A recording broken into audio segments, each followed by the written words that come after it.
So I started my career in 1994 during the Rwanda genocide.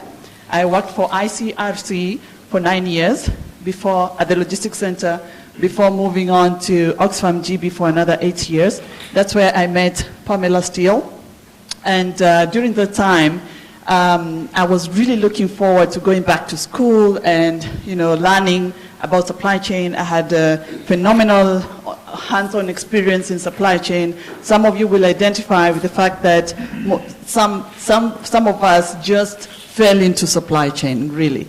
We didn't learn supply chain in school. And so I really wanted to go back to school and get professional qualifications. At that time, I was looking around in this country to find out solutions. Now we have KU, we have other universities providing that, those trainings. We have PSA as well that has come up. We have CIPS. All these were not available during that time.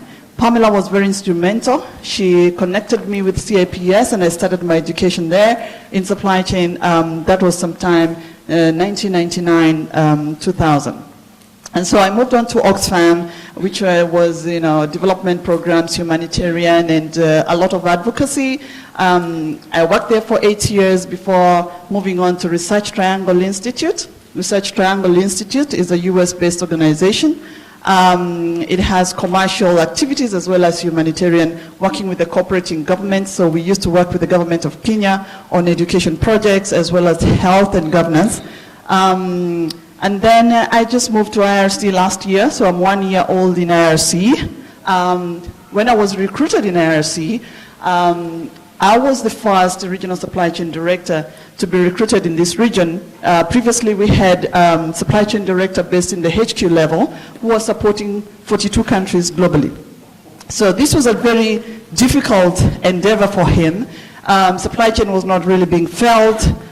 There were not good management oversight and support for supply chain in IRC. And so having leaner countries to support has really enabled us to see what the gaps are and come up with solutions.